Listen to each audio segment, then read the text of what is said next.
Thank you. Well, thanks, Shane. I do feel among friends. I think you guys are ahead of the Bethany Kiwanis Club, but it's you two are in the running for the people I've spoken to the most.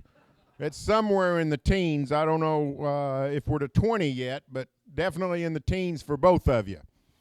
But it's a different day for me because I've always come under the banner of the Oklahoman.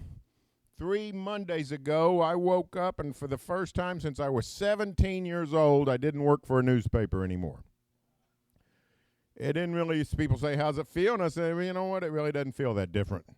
Other than I don't have to work, have to deal with a corporation anymore. The work I'm doing is not that much different, but when I've got a complaint, the guys that are in charge and have all the money, I can get them on the phone in about 8 seconds. When I worked for the last 5 years for the newspaper, I couldn't have gotten the Chinese army to get my bosses on the phone. So that it's better on my mental health.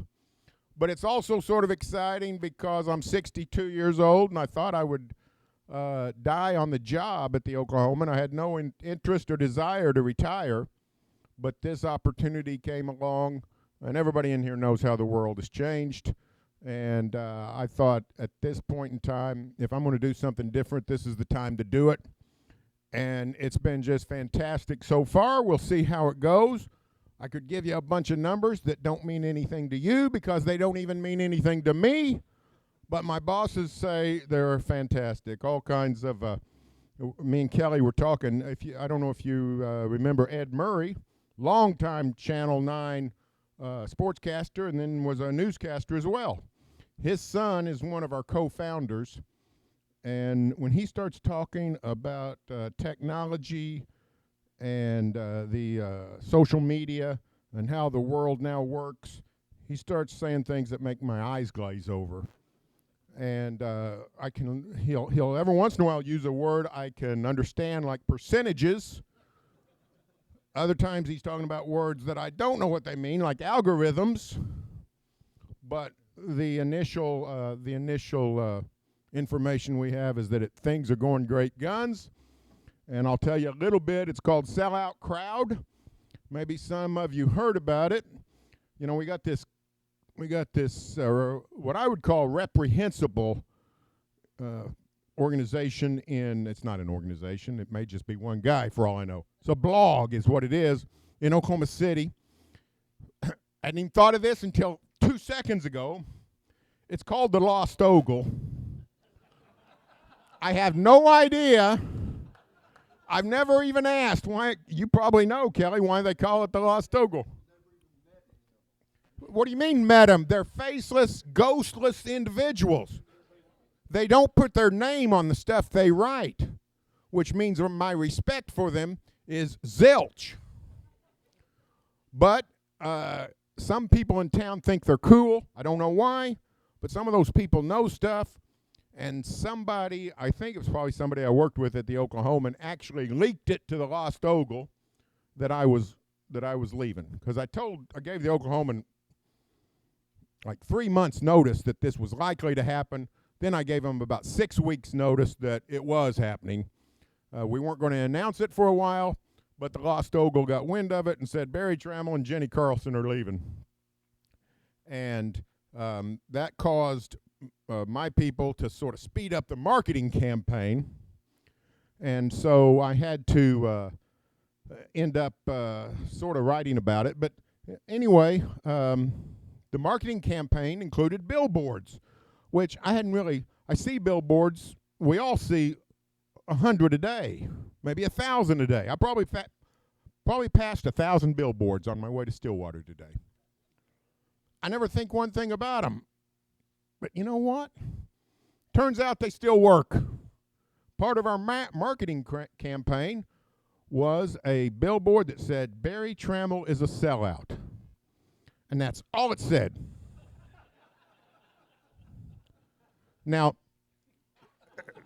here's the deal. They actually, my people, they called me and the night before, the day before, they sent me some things, and one of them was, here's a billboard campaign we're doing. It said, Berry Tramel is a sellout. And they said, what do you think of us using this? And a guy, my sports editor, basically, he said, made me feel a little uncomfortable. What do you think? I said, well, I sort of get the same thing. It's sort of squishy. It's not, I don't know what to make of this. And me and my wife talked about it. So we said, you know what? We're not real comfortable with it. They said, okay, we'll decide what to do. Well, what they decided to do was put the billboard up that night. That was the decision. One of my routines is, if the weather's halfway decent, is I'm out on my porch. I got a porch swing, and I'm out on my porch by 7:30 in the morning working. I'm on my porch swing, and my brother calls. He said, hey, what's going on? I said, well, I don't know. What are you talking about? I didn't even know the billboard was up. My brother is an executive with Mathis Brothers. He's the president of Lady Americana Mattress Company, the big thing at Portland and I-40. It's a massive operation. He's into advertising. He's into marketing. He's into all that stuff. He didn't see the billboard, but somebody texted him a picture of it. My brother saw it. He didn't get it. He didn't know what was going on. I had a niece. She's like 40 years old. She didn't call me. She didn't text. She wasn't going to waste time doing that. She started calling every outdoor advertising company in Oklahoma, trying to figure out who owned that billboard and who had put up that sign. She wanted a piece of them. I got a text from my life group leader at church. It's a man and a woman, dear friends of ours, great people. Debbie, the wife, she texted my wife and I. And she said, Barry and Tricia, I should have pulled it out and read it to you. She said, we heard about what happened, and we want you to know that we support you fully, and we're lifting you up in prayer, and we know that you guys are strong enough to overcome this. So I had to text her and say, Debbie, we appreciate it. You've really touched my heart, but you know what? It's just a marketing campaign. A week later, I was at church, and we were praying or something, and I was walking to my seat, and this woman I sort of know, don't know her very well, but she lives in my neighborhood.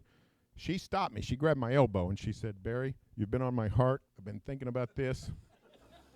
I just can't let it go. I want to pray for you right now. And she called her husband, Rick, come on over. We need to pray for Barry. I didn't have the heart to tell him. I just let him pray. So Sellout Crowd is the name of it. It's going great. It's going great. It's totally digital. Here's the good news. For planet Earth, there is no paywall. Anybody in here got paywall fatigue? You tired of paying for stuff? It comes at you incessantly. We figured out a model. I think we stole it from the sports animal. I don't claim to know how good the sports animal content is. I don't know how that kind of radio compares to anybody else's radio. I just know that people listen. And the ad reps for the sports animal, they go around town, and you know what they do? They sell Jim and they sell Al. You want to be part of Jim Traber? You want people to associate with Jim Traber and his popularity? You know, people don't like Jim all that much. And you know how they display their dislike? They listen to him every day. That's exactly what they do. And the ad people figured out that they can sell Jim and Al. And then everybody else is sort of just in their wake. Well, sort of our deal is they thought they could sell me and Jenny and some others. Now, it means two things. One, it means several things. Primarily, it means we've been around a long time. That's what it really means. I am old. Not under threat of gunfire would I ever say that Jenny is old.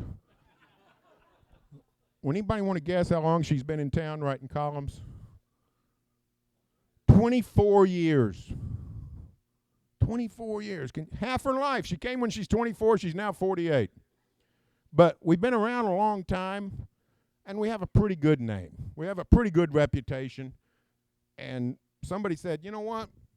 Daily Oklahoman, and this is not just the Oklahoman, most newspapers, they are functioning by trying to get people to click on a provocative headline and hopefully make you so provocative that you'll just subscribe so you can read that story, and then you'll get so frustrated trying to cancel your subscription you'll give up.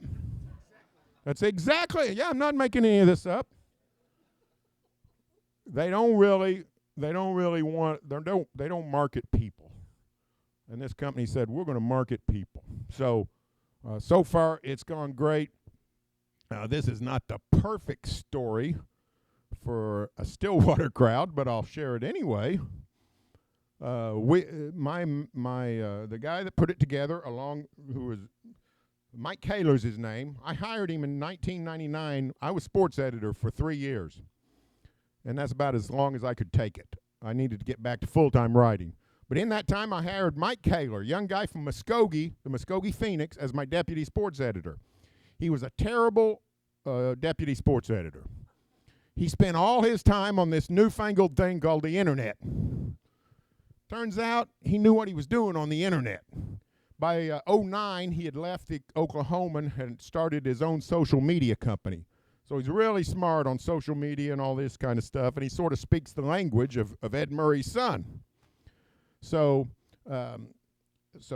Kaler and Ed Murray, Chris Murray, they went around town to people who invest in startups and pitched their idea to all kinds of people. And they had a lot of leads, a lot of people interested. At one time, we thought the guy from American Fidelity, Bill Cameron, was going to take the plunge, a couple other people. But finally, and they were asking for a lot of money. There's a lot of money. Finally, somebody said yes. And the people that said yes were these two partners. One is Hunter Miller. It's Barry Switzer's son-in-law. And his partner is a guy named Toby Keith. Yes, that Toby Keith. Well, Toby Keith and Hunter Miller did their homework, and they called somebody that knew me and Jenny just to check us out. What do you think of Tramel and Carlson? They called Bob Stoops. There have been times when that would have been disastrous. Maybe more for Jenny than for me. But over the last 15 years, we've had a good relationship. Stoops gave us a thumbs up, and then Stoops, who literally knows nothing about what we're talking about. Literally. You think I'm an idiot. You ought to talk to Stoops about this kind of stuff. He said, hey, maybe I ought to get involved. So he actually put in a little money. He called me to talk about it, and he said, now, why is the Oklahoman going out of business? I said, well, it's not really going out of business. I'm just leaving. He said, oh, okay, I got it. He doesn't know anything about it. But he was sort of intrigued, and since then, he's agreed to even do podcasts for us. It was funny. We had a meeting, and they asked me to set it up. So I set it up, me and Stoops, and one of our founders and one of our money guys. And they started talking, and by the end of it, Stoops had agreed to do some shows for us. And they contacted him about 2 weeks later and said, when do you start ready to doing shows? And he said, I didn't agree to do any shows. So he called me and said, did I agree to do some shows? So I had to sort of massage my way through that. I think he just objected to the word shows. I think it was. But he said, basically said, we just need you to do periodic podcasts with people you can get on the phone, get on the Zoom call. He said, oh, okay. He called back later in the day, said, how about we do one tomorrow? And so they said, hey, so they called me in a panic because he wasn't set up for it. They said, can we bring Stoops over to your house and do it? I said, sure. So they called him and said, hey, just go over to Berry's house and do the show. He said, well, if Berry's free, let's just put him on the show with me. And they said, well, okay, but then we'll have to find another place for you. So they took him all the way to Oklahoma City, and I was on the show with him. And while we were there, he gets Kevin Wilson, the Tulsa coach, on, and then he gets Gary Patterson, the retired TCU coach, on. And since then, he's gotten Jason White, the Heisman Trophy winner, Rob Stone, the host of the Fox pregame, and somebody else. He's done more shows than any of us. He's just – so that's sort of – we don't really have a grasp on what it's going to look like, but we know it's going to be fun. And we got all kinds of things going.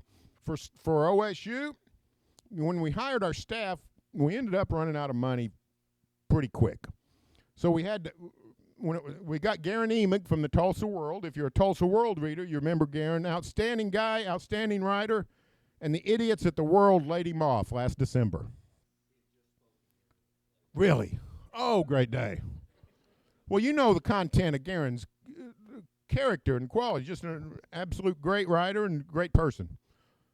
Garen was sort of bummed out about the business. He wasn't interested in getting back into it. So I called him and I said, Garen, let's try this. So it took about 3 months, and we finally talked him to coming aboard. So it's me and Jenny and Garen, and then we had to go hire writers for the teams, and we had to sort of go young.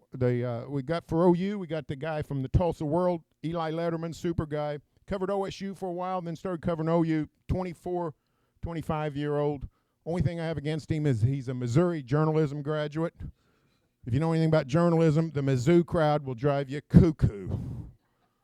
But for OSU, we stumbled upon, these are guys I like, but Kaler, our co-founder, he thought it'd be a marketing home run. The Hutchins twins.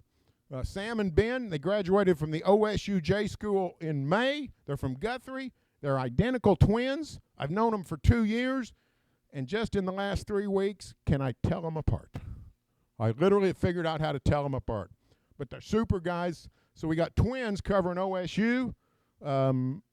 We haven't figured out a way to use that to our advantage in terms of confusing Gundy or anything, but a game plan is coming, I promise you. So that's what we got going, and it's been a lot of fun. And we're going on the road. I was in Tempe Saturday night for the game with the Hutch twins. So it's going great. So we're doing the same things I've always been doing. I'm writing more than ever, but I'm also doing these podcasts. They want me to do these we call them shows because we put them on YouTube. I tell them it's because you can't keep a face like this off a video. So, you know, I've gotten OU's playing SMU last week. I got the SMU coach on my first show. Got the OU president on my second show. I've gotten Casey Schrum agreed to come on my show. The governor has agreed to come on my show. Paul Feinbaum has agreed to come on my show. So this tells me that people, I was worried that leaving the Oklahoman, you know, when you got a banner like the Oklahoman with you, it packs a punch.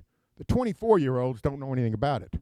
But the people who really run the world still think of the Dallas Morning News or the Daily Oklahoman or the Kansas City Star.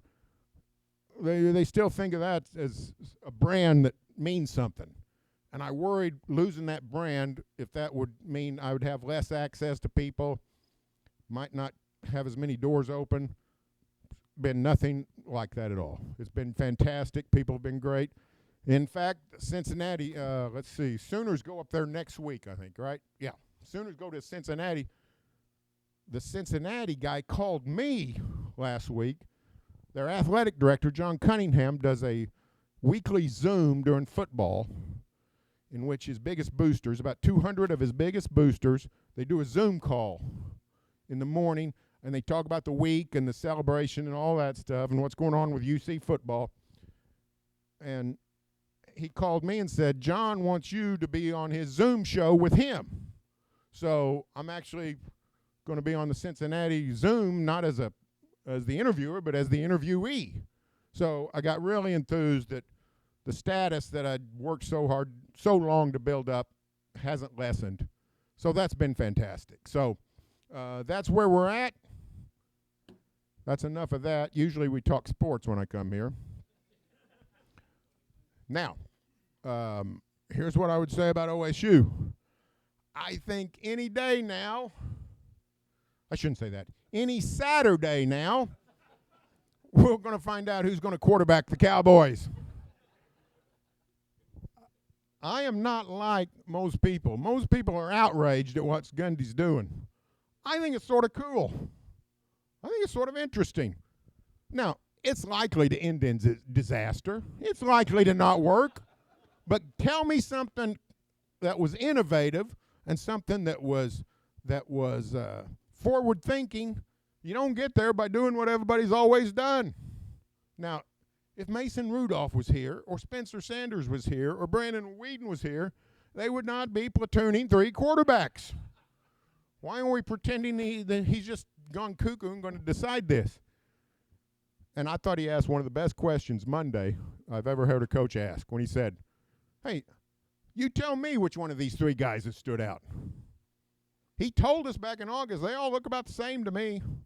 And then he trots them out there. They all look about the same to me.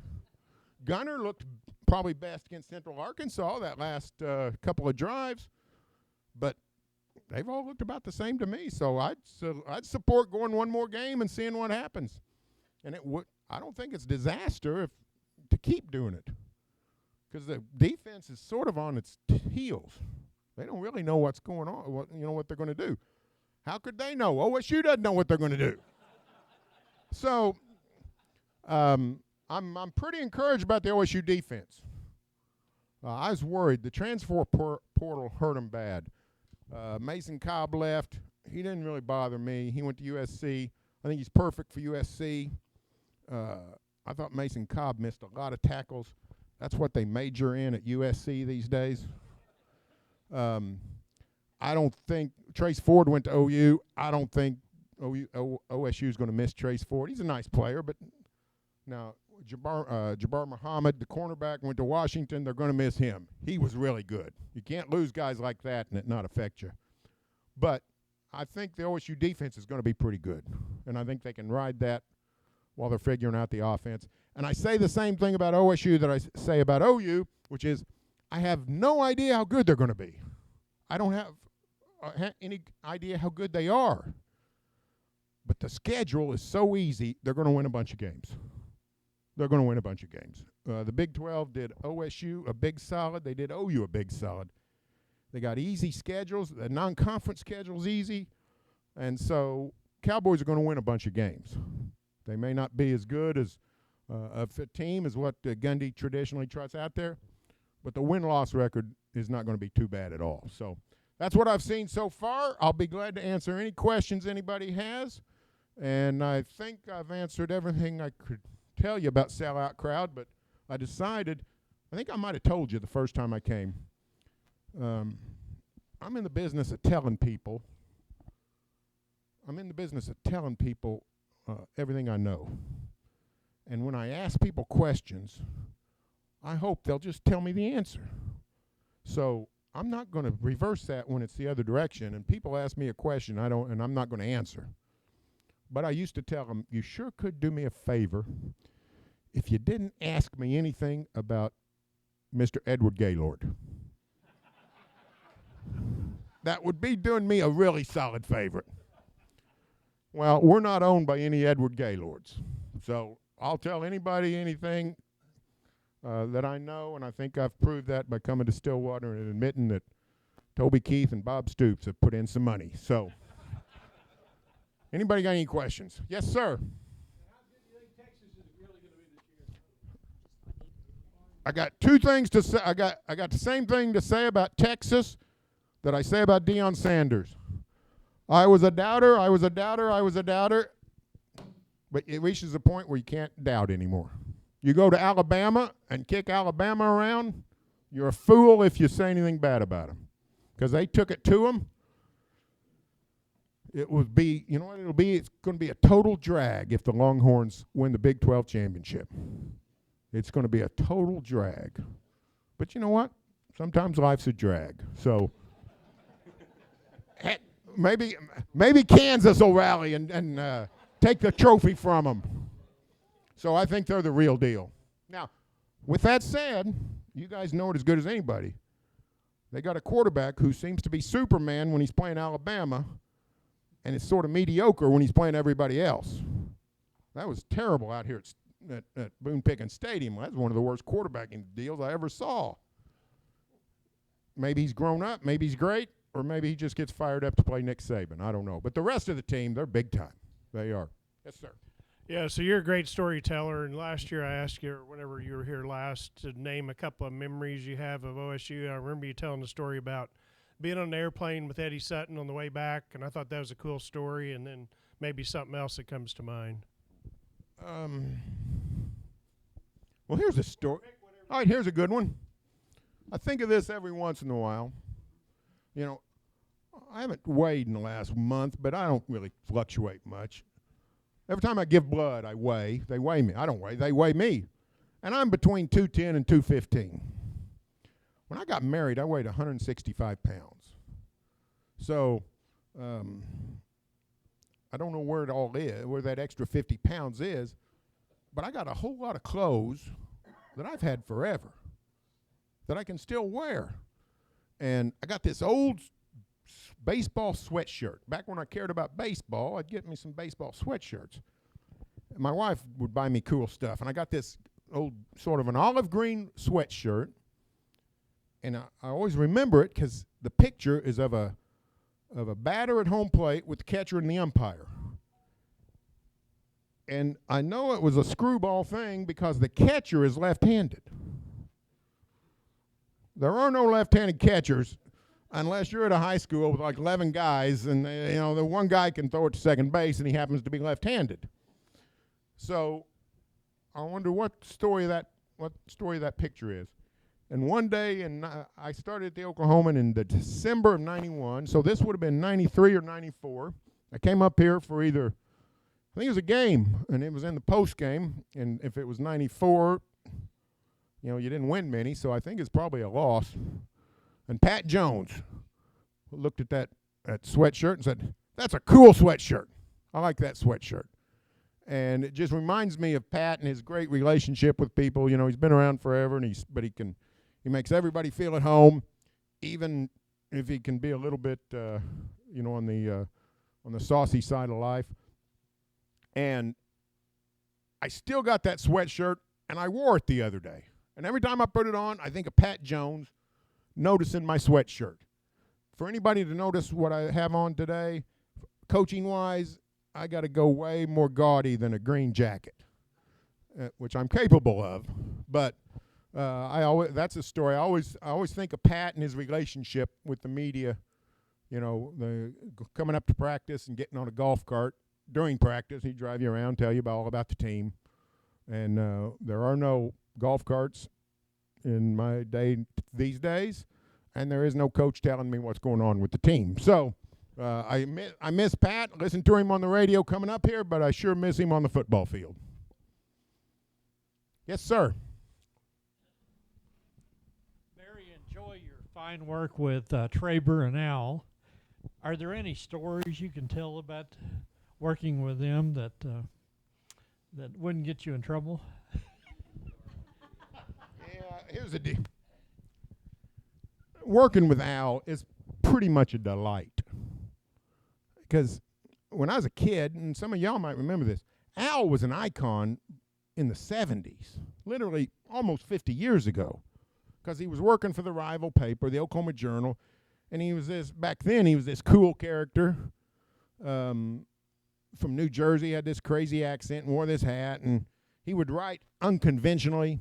He's a terrible writer, but it was at least unconventional.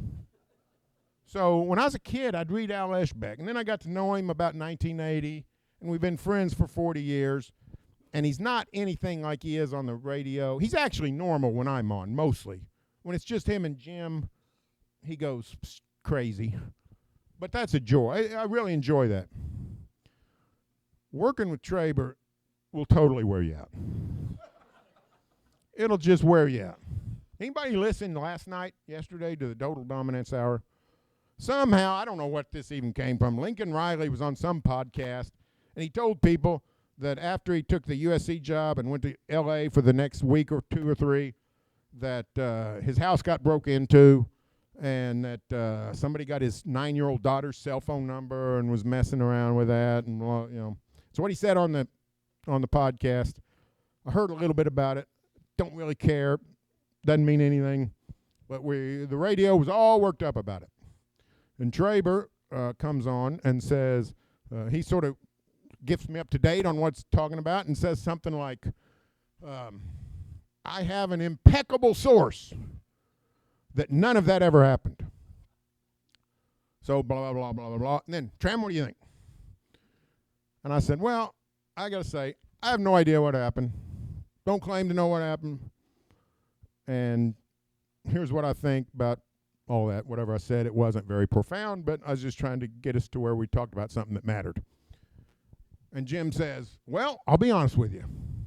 We've been friends for a long time, and when you say, I have a source that says this, I just believe you. But when I say I have an impeccable source, you say, I don't know what happened.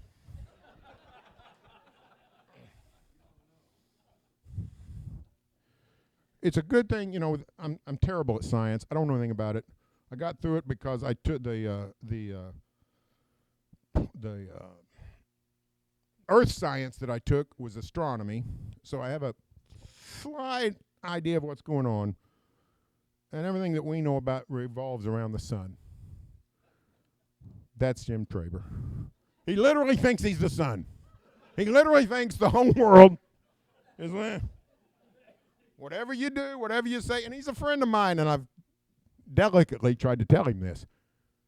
He just thinks everything is a reflection of him. And it just wears you out. It just wears you out.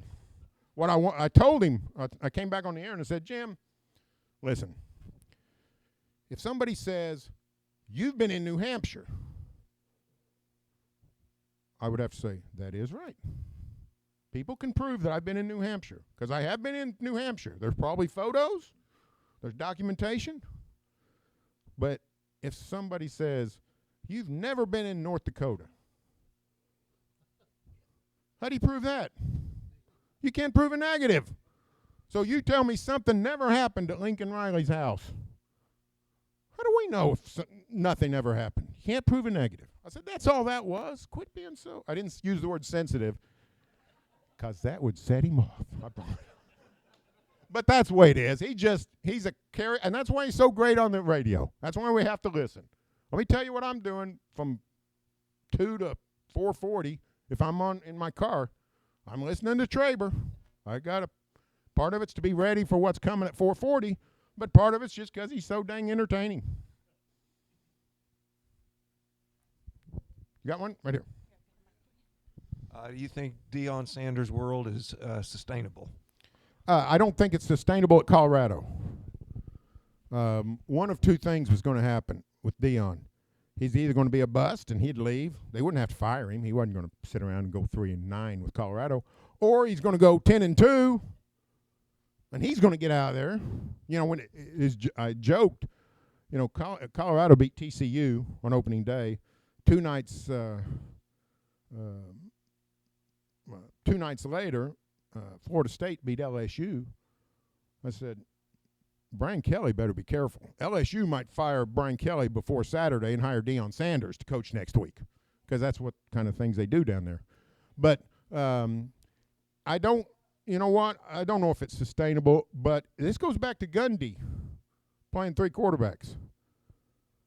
The old ways, in some way, they're gone. Coaches who, and every coach is this way, they want to go back to the old days. They're all talking about guardrails. We need legislation. We need these rules to keep people from transferring everywhere, and we need limits on NIL. We need all this stuff. What they're really saying is, you need to make our job easier. They're asking Congress. They're asking NCAA. They're asking the media. Please make our job easier. You know what's happening in college football? head coaches are starting to earn their money. That's literally what's happening. I mean, you get paid, I don't know what's Gundy making, $5 or $6 million, $7 million, and Venables makes $7 million or whatever he makes at OU.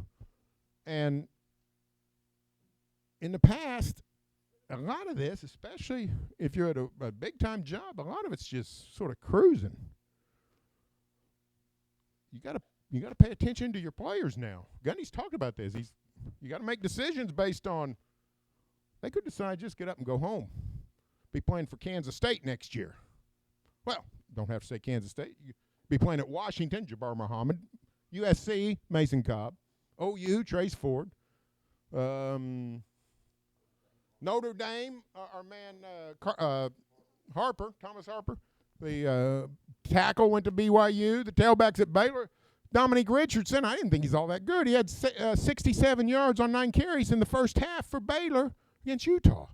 All those receivers, John Ball Richardson and Stephon Johnson and Green, they're not going to Colorado School of Mines. They're going to Wisconsin and TCU, and you got to pay attention to that. So their job is way tougher. And you know what I say about an $8 million a year job? It ought to be tough. Here's what we need to do. If you're a football player, at practice, listen to your coach. If you're a media member and you're asking questions after a game about what happened, listen to the coach. Otherwise, don't listen to coaches. Don't listen to them. They're the sun, and the world revolves around them as far as they're concerned. So, I don't think there's too much wrong. Why would we change NIL, and why would we change the transfer portal? What's happened in college football in the last 24 months? Cincinnati made the playoff. And you know why Cincinnati made it? Because Baylor tackled, 6 inches shy of the goal line, or OSU probably would have made it. What happened last year? TCU made the playoff and beat Michigan. What are we trying to do? Go back to the days when on September 1st we knew which 3 of the 4 playoff teams were going to be? Is that what we want? Don't listen to coaches. They don't have a clue about much of anything if it's not X's and O's. Yes, sir. What's your long-term outlook on the new Big 12 membership and how it'll shape out? Well, the truth is, I have no idea. I'm sort of a cult figure in Utah because I went up there a year and a half ago. I'm a cult figure. I'm telling you. I went up there a year and a half ago, and I've got a sort of a history with supporting the Mormon church. I'm not Mormon. I know about, outside of football-related stuff, I know about 7 Mormons on planet Earth. But I sort of got a working understanding of what they do, and everybody tells me their doctrine is sort of goofy. And maybe it is, but most of the Mormons I've come across in my life are good people who try to do what the 4 Gospels say to do. So that goes a long way with me. So I'm not a Mormon basher. I wrote a series of stories on BYU, went up there, and Salt Lake Radio gets me on twice. And so they sort of love me up there. Now they have me on every week. Starting 3 weeks ago, they said, come on every Thursday morning. So I talked to them on the way up here. And we talked about this very thing. Who's in line to run the Big 12? Starting next year when we're up to 16 teams. And the answer is, I have no idea. We've got 4 teams from the old Big 12 that in the last 2 years have either won the championship game or finished first in the standings. OSU won the standings, then Baylor won the game. TCU won the standings, then K-State won the game. Now here comes Utah, which has won the Pac-12 twice in a row. So there's 5 that have shown they can do it just in the last 21 months. And Dion is in Colorado looking like he could beat the Broncos. So I don't know. I don't know. It's to me, it's fun. It's fun. The old days of knowing who's going to win the league every year before it started. When people talk about the pageantry of college football, they're a little misguided.